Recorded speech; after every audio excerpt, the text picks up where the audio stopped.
Welcome to Two Fools Podcast. This is Drew. And Dave the Head. And today we're going to talk about horror in video games. Is there a true horror, or is it just all subjective?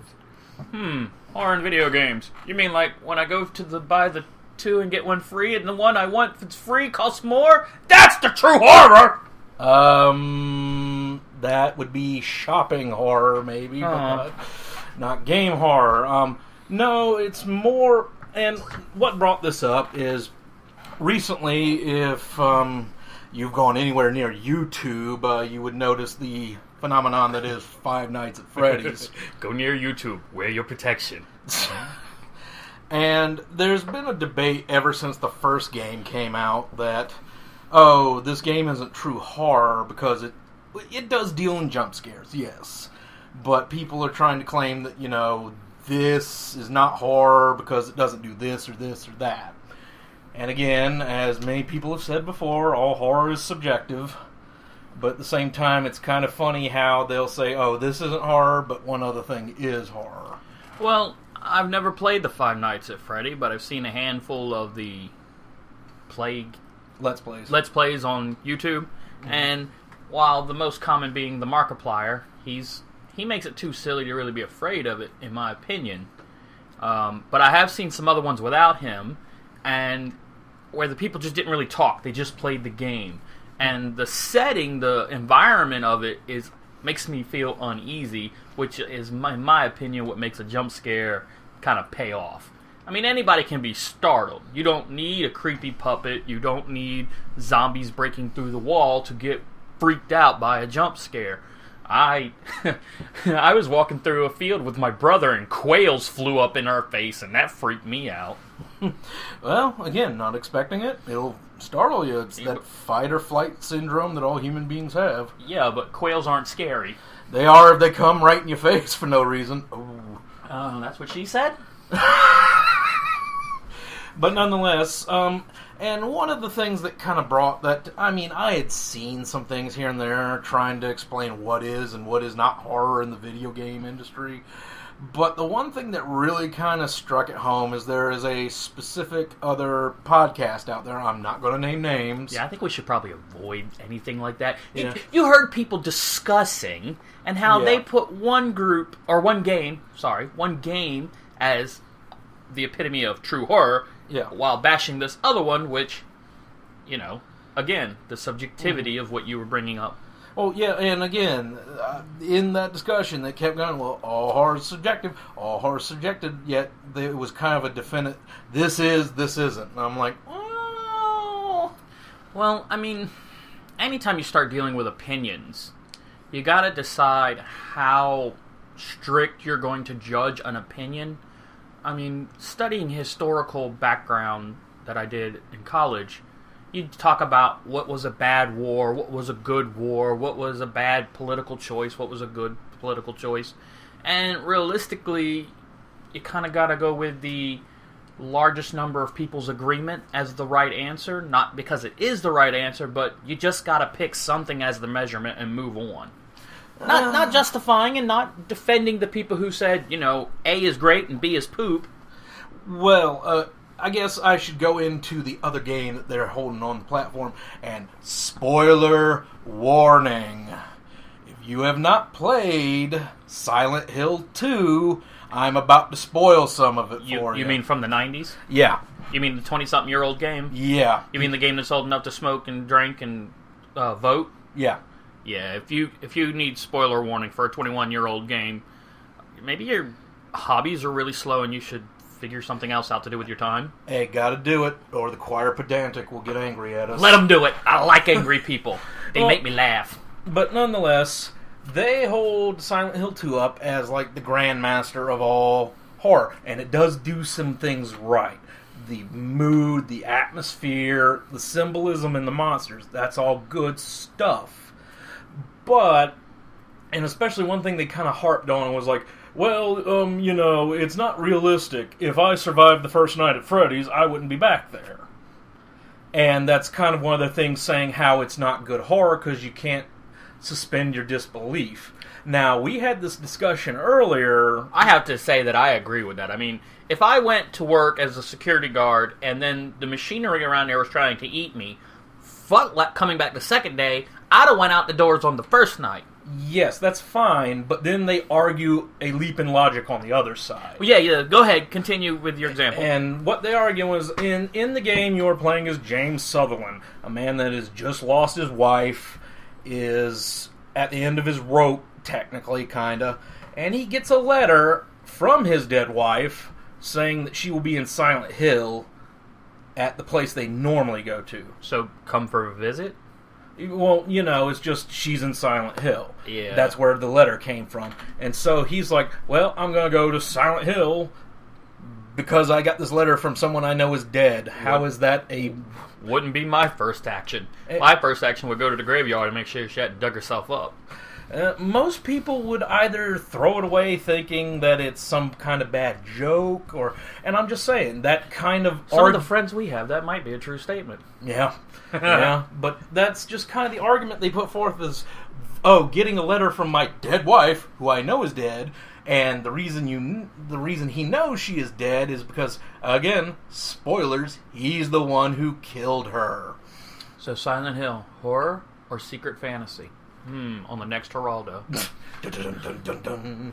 But, that's just kind of the argument that I don't understand. You're saying that you can't suspend your disbelief because you go to work 5 nights at a place with evil machinery, yet it's completely believable that a guy who is the one who killed his wife gets a letter from his wife and goes to this place. Well, I mean, there's a lot of information here we don't know. We don't know why the security guard's going to Freddy's to do the security job after the second night.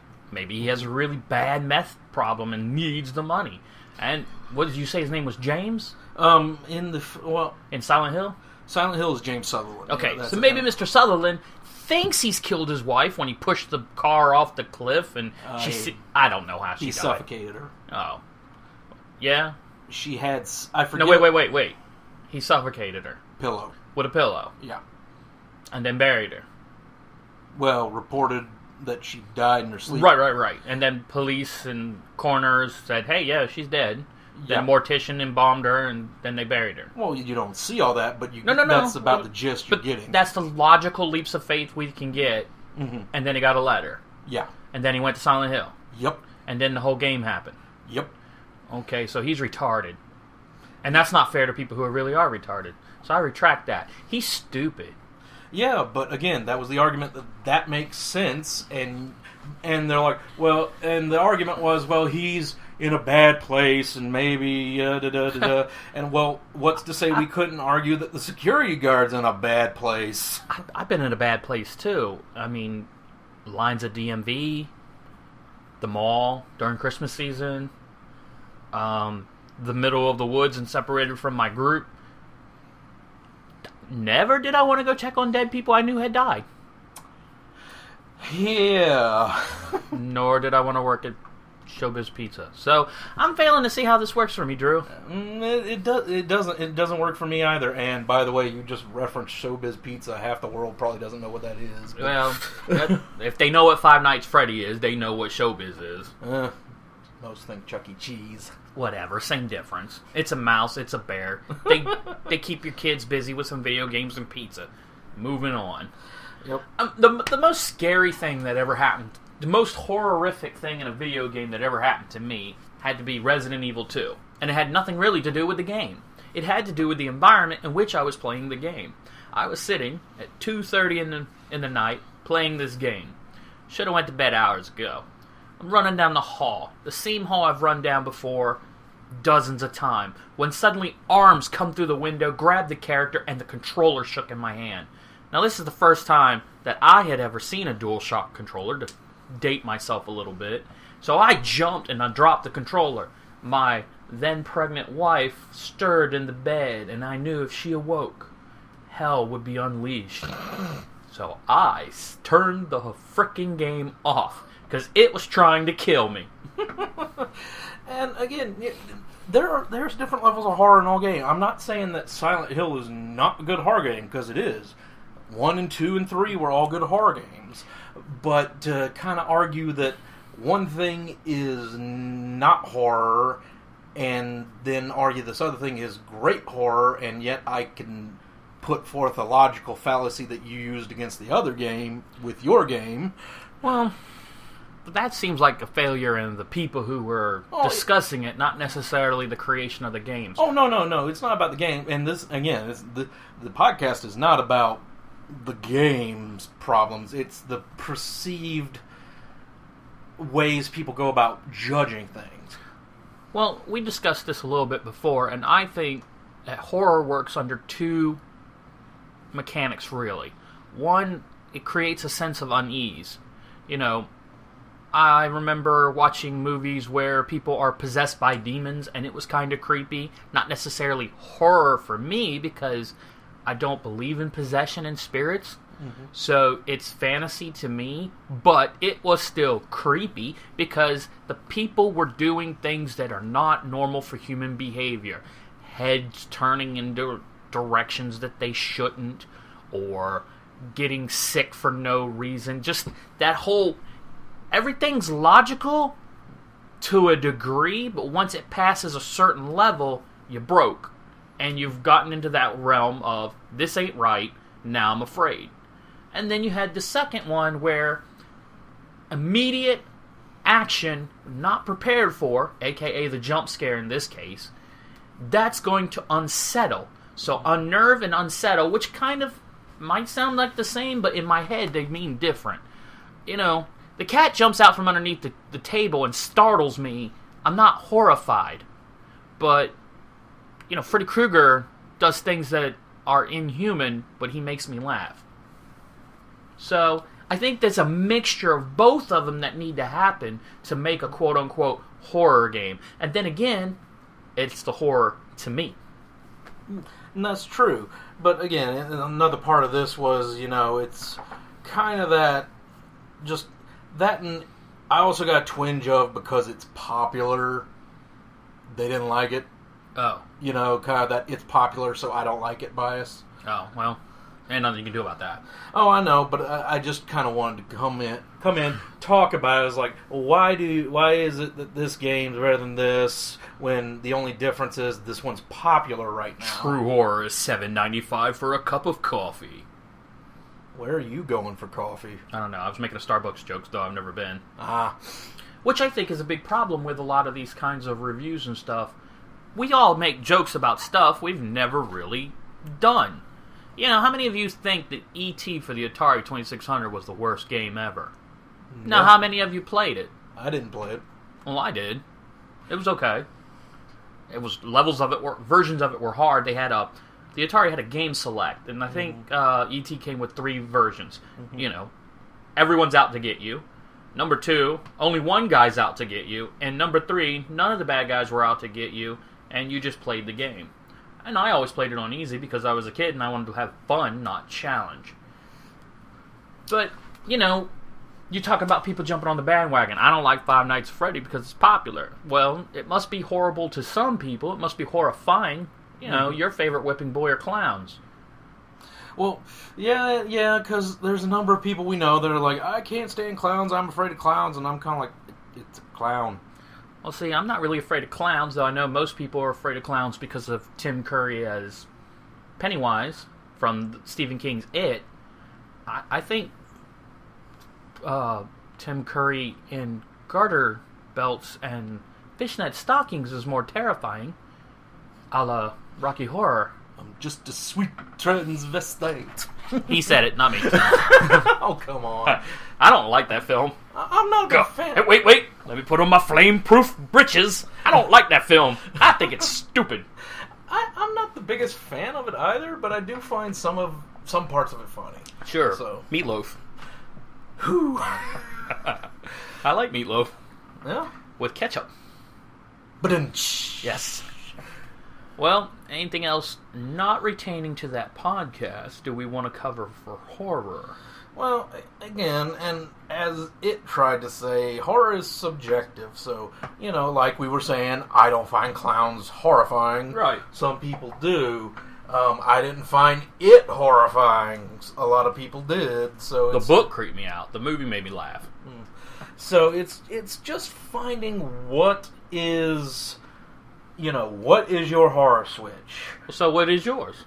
Probably would have to be spiders.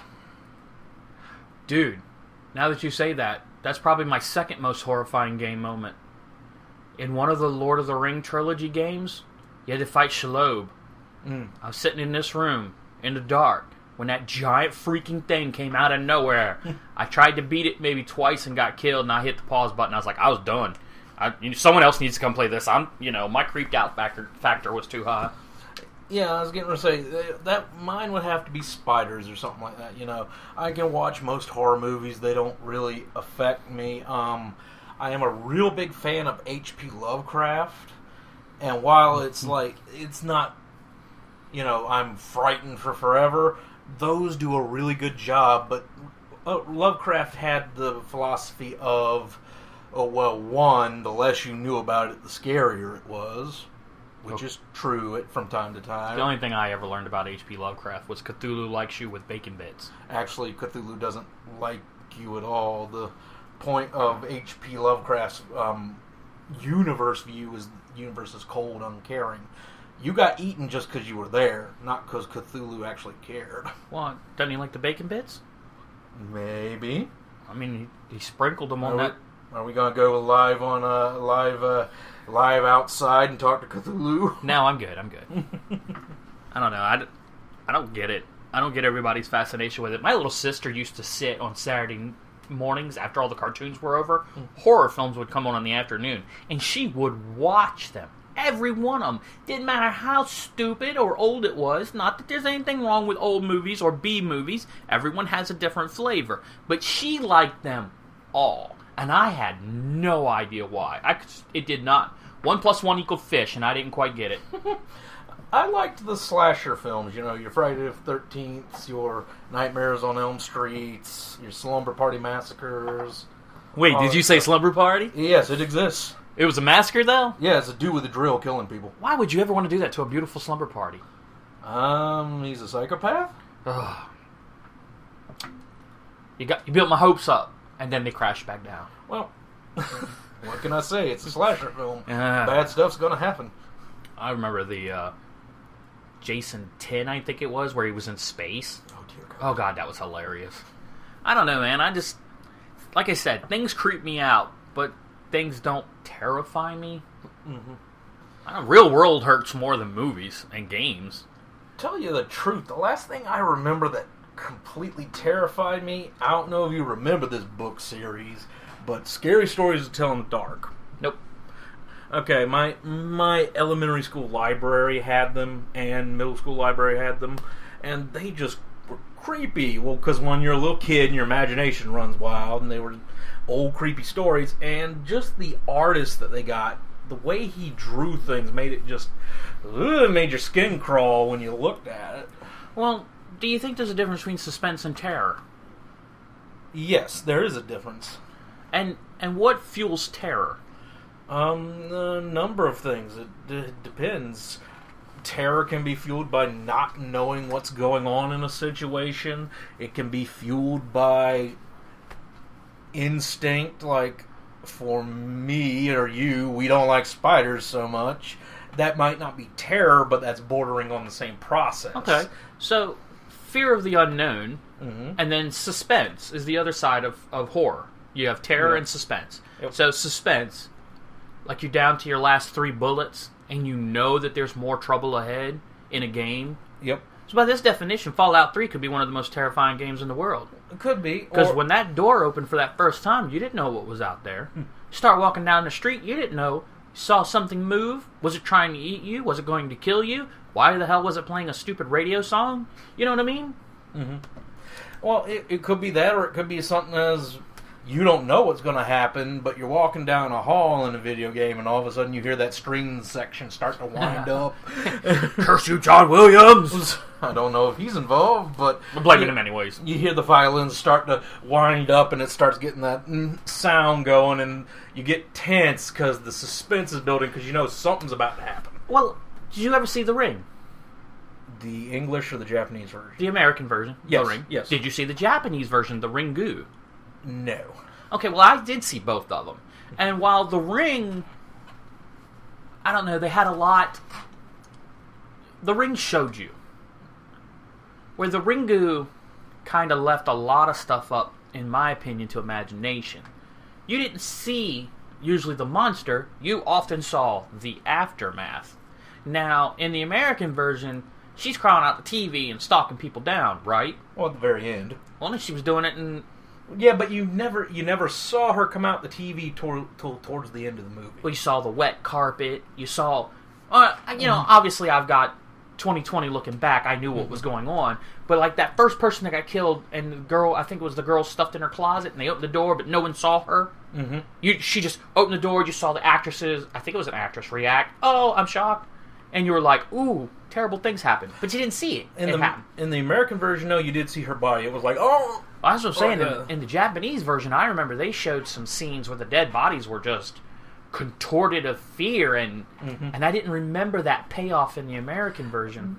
There was... The first body was there. You didn't really see much afterwards in the American version, but the first body to set up the, okay, this is real, they did show you. Well, can you compare that idea to a video game setting? I mean, are we going to go back to the Silent Hill and the Five Nights at Freddy as that example? One did more showing, and one did more letting you think about how creepy it was. Well, it's not necessarily that it wasn't really not showing in Silent Hill. There was plenty of showing. It's just, I guess you could say it was more subtle in how it got it across, because the horror was you're being stalked by monsters. Okay. Very weird alien monsters. Again, something you're not used to, so therefore you're fearful of it. But most of these monsters correlated back into problems with James Sutherland. Either his guilt for killing his wife, his sexual frustrations, just all these negative emotions that were given like form. Well, that's number 2. How does 2 differ from 1? 1... Did you ever play it? 1, I've got to remember, it's been so long, but 1 was... And 1 is more believable than 2 for the reason you're there. 2, like I said, you just get a random letter from a person you know is dead. 1, it's you're playing a father who's driving and your daughter's in the car. A person runs through the road and causes you to spin out and crash. And then the daughter comes up missing and you gotta go find her. I would believe that more. Cause I do remember seeing that. I would think in a healthy parent-child relationship, you would do whatever it took to find your child.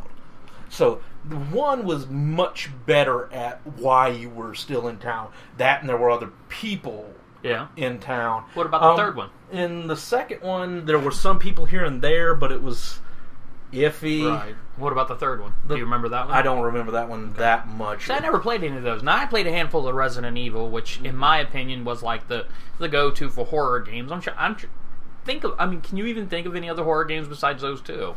Recently, the golden boy for a while was Amnesia: The Dark Descent, which was an indie horror game. Yeah, I don't even know what you're talking about there. It was basically you wake up in this old castle, you have no clue where you are, and you're slowly learning the backstory. One of those Let's Play series that you watched, I think, Don't Starve?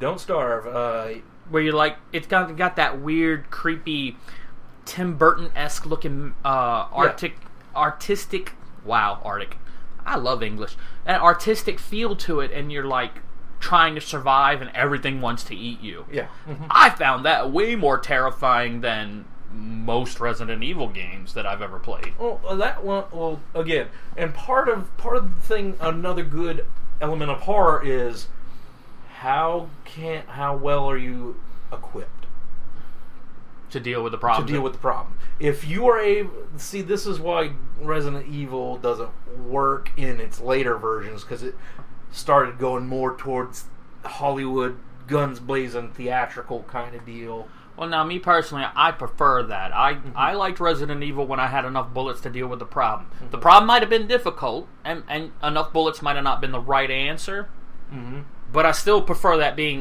an option. Well, again, and this is one of the Resident Evil games, you can't shoot the bad guy. You got to run from him. I think it was Nemesis.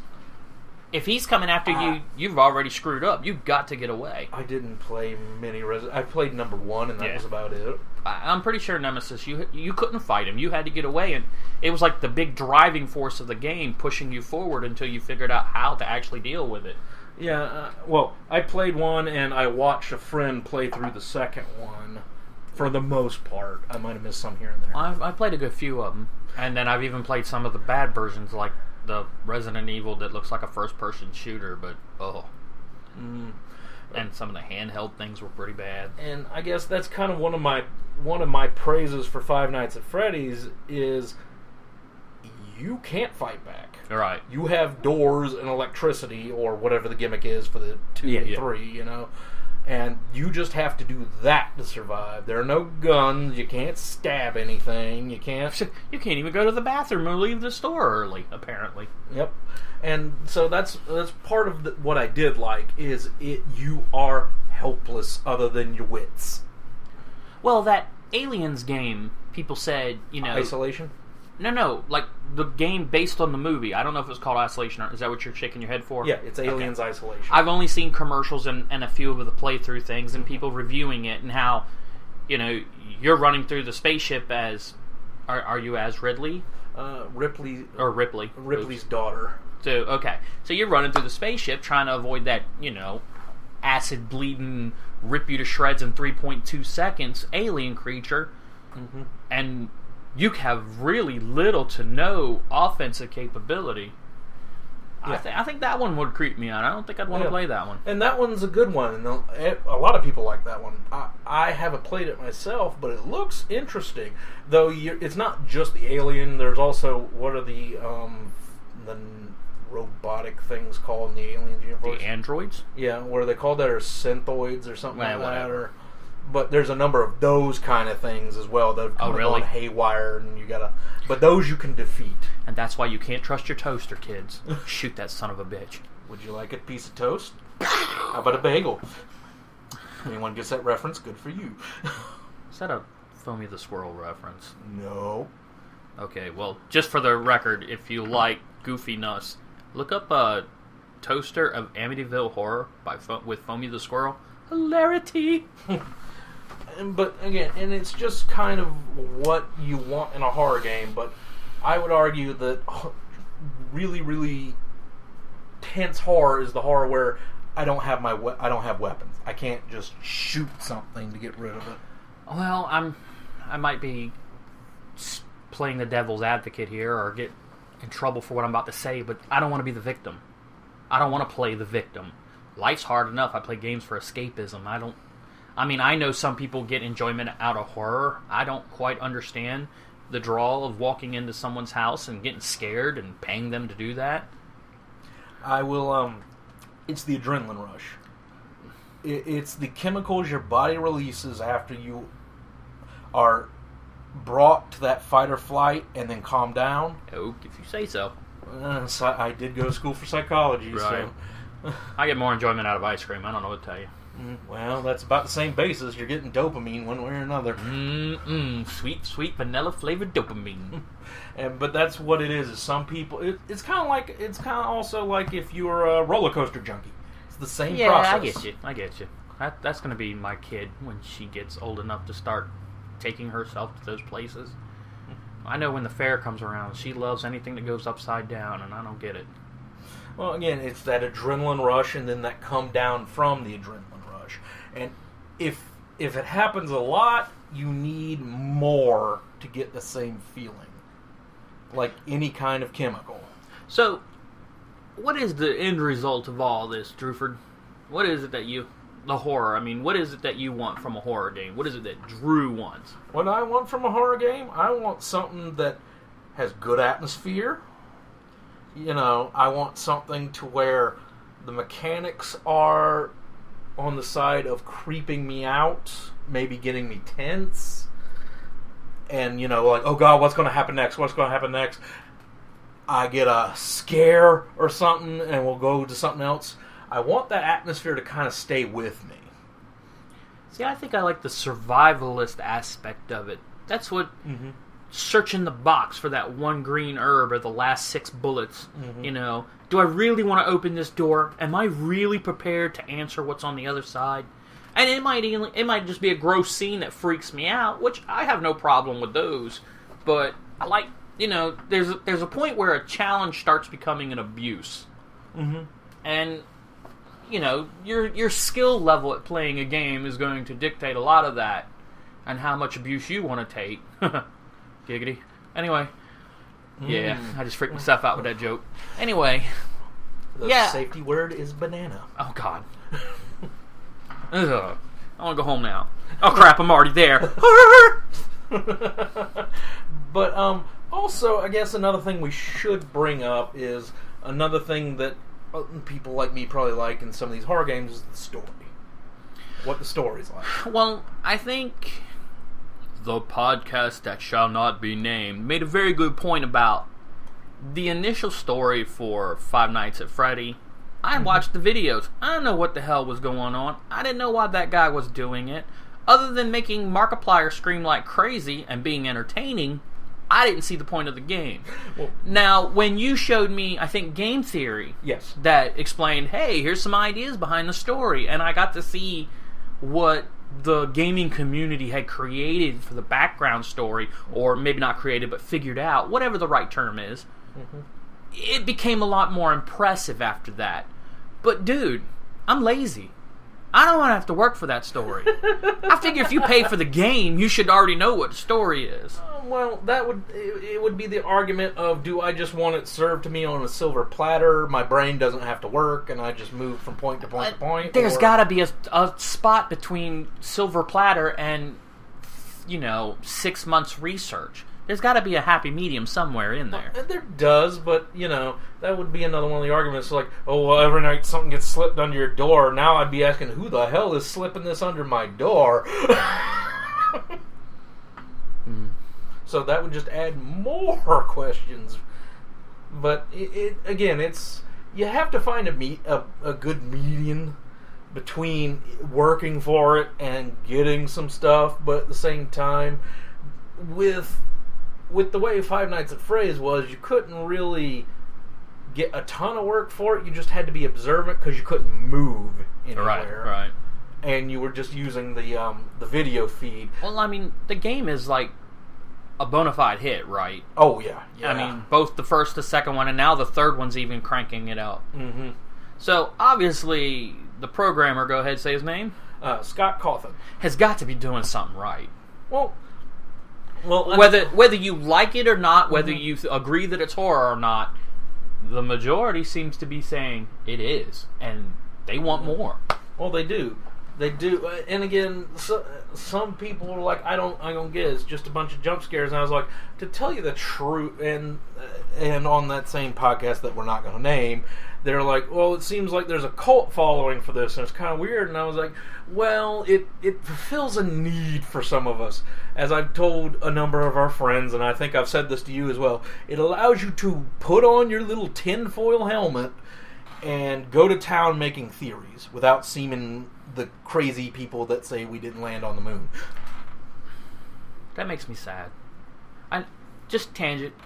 People who say we haven't went to the moon, that makes me sad.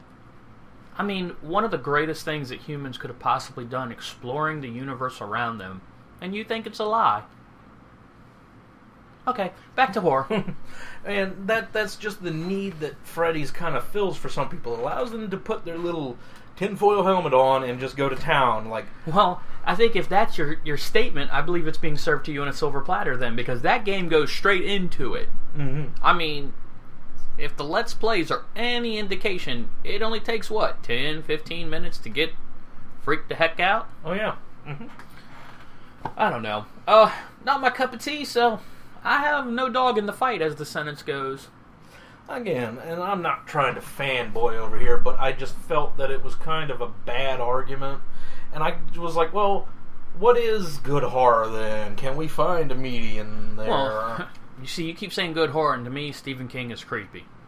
Many of his books were creepy. A couple of those suspenseful thriller movies are creepy. Mm-hmm. I will not watch Silence of the Lamb. I have seen enough clips and heard enough people. I will never watch it. And I think the reason it creeps me out the most is because the character of Hannibal Lecter could be real.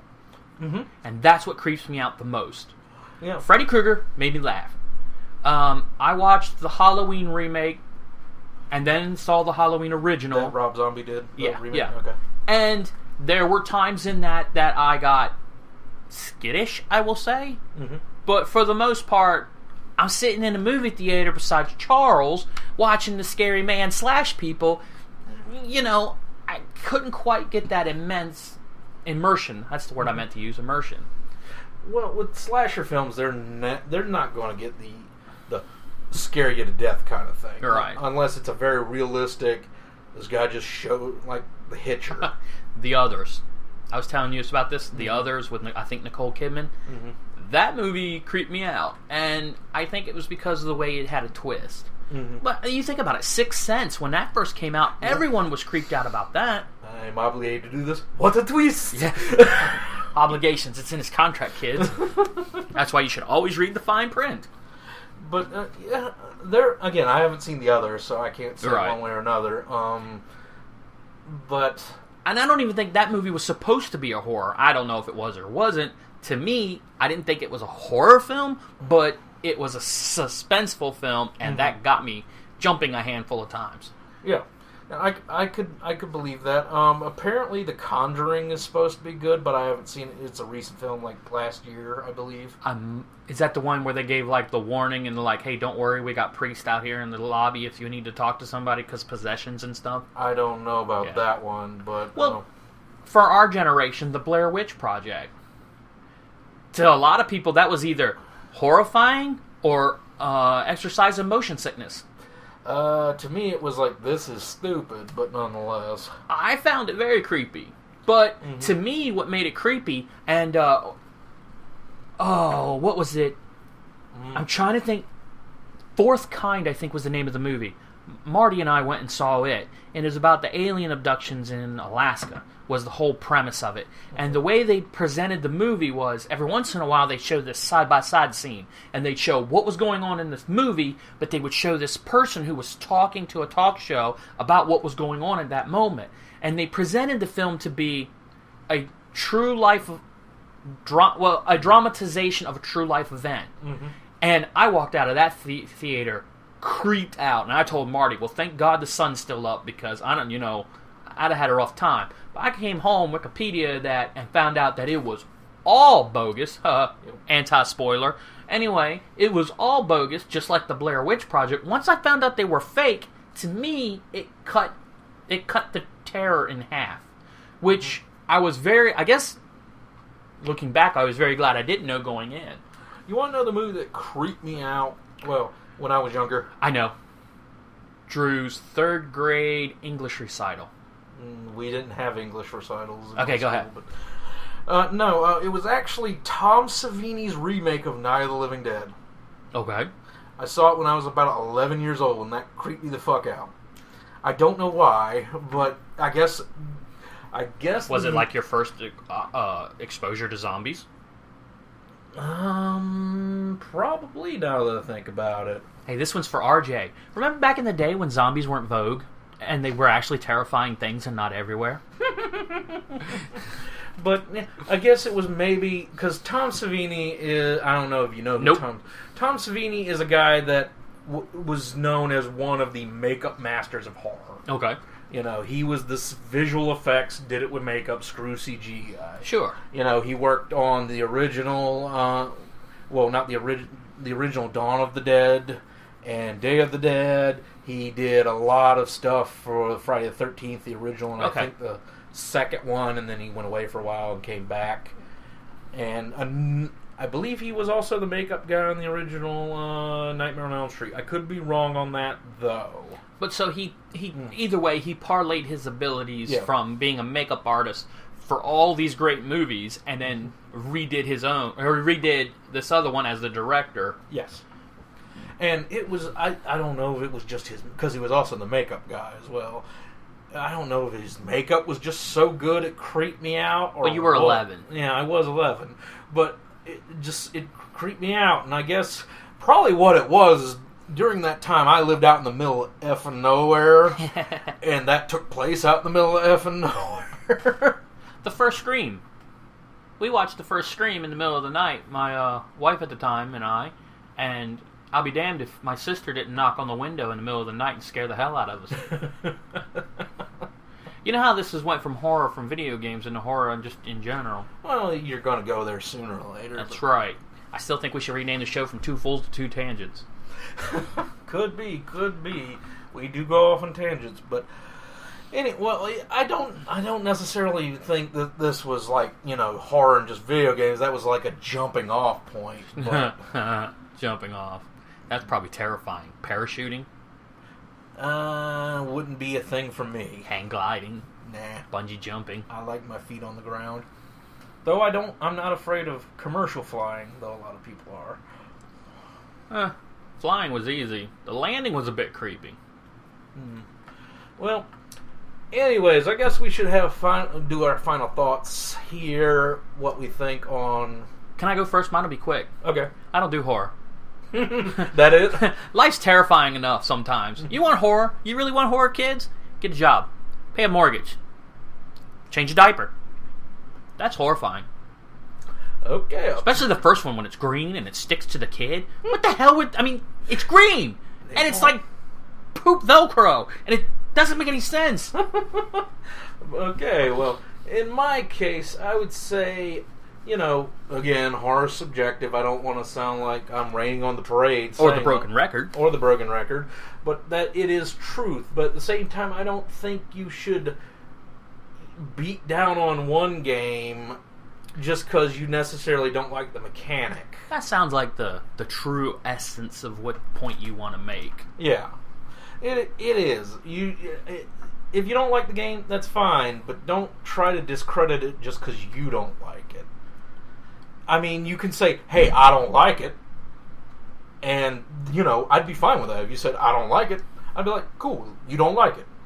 But when... And you don't even need any justification better than that. Correct. But when you try to come out and say, well, I don't like it, this shouldn't exist, or this doesn't need to exist, which is kind of what I felt was coming in that argument, was how they were trying to say that, oh, this is crap, and the developer shouldn't be making these because they're bad. And I'm like, this guy's one guy, crew trying to make a living. I'm not going to fault him for trying. Well, with our final thoughts, we want to hear what you have to say. We have us a Facebook page, Two Fools Network Facebook page. Why don't you join it and give us some ideas of what you think a horror game is? Why don't you give us some ideas about what you thought about the podcast? And I'm Dave the Head. And we're also on Twitter at TwoFoolsTWN. So give us a shout there if you want to talk some more as well. Yeah, you'll have to yell at Drew at that one because I don't do the twits. Oh, I'll give you the password, but nonetheless, no, I'm Drew. And I'm still Dave the Head. And this has been Two Fools Podcast. Please check us out on YouTube, Two Fools Network. Have a good night. Okay, this is a little bit of postscript. When doing the whole podcast that should not be named, I should go ahead and say, I like these guys. I like listening to them. They're very logical people. I just felt that this one instance, they kind of fell into the haterade because it was popular and they just kind of wanted to hate on it. That, and they were also kind of picking on people like Markiplier or whatnot, who, do the yelling and the shouting for the lulz kind of deal. Again, not my style to call those people out. They work hard to do what they do. And who knows, maybe one day we'll get people yelling at the stupid shit we say. Probably. So my postscript is Two Fools Network. We are defending games no one else likes, apparently, like E.T. for the 2600 and Five Nights at Freddy's. Well, enough people do like Five Nights at Freddy's, just not certain people. I want to be a triumphant of justice. Well, see you later.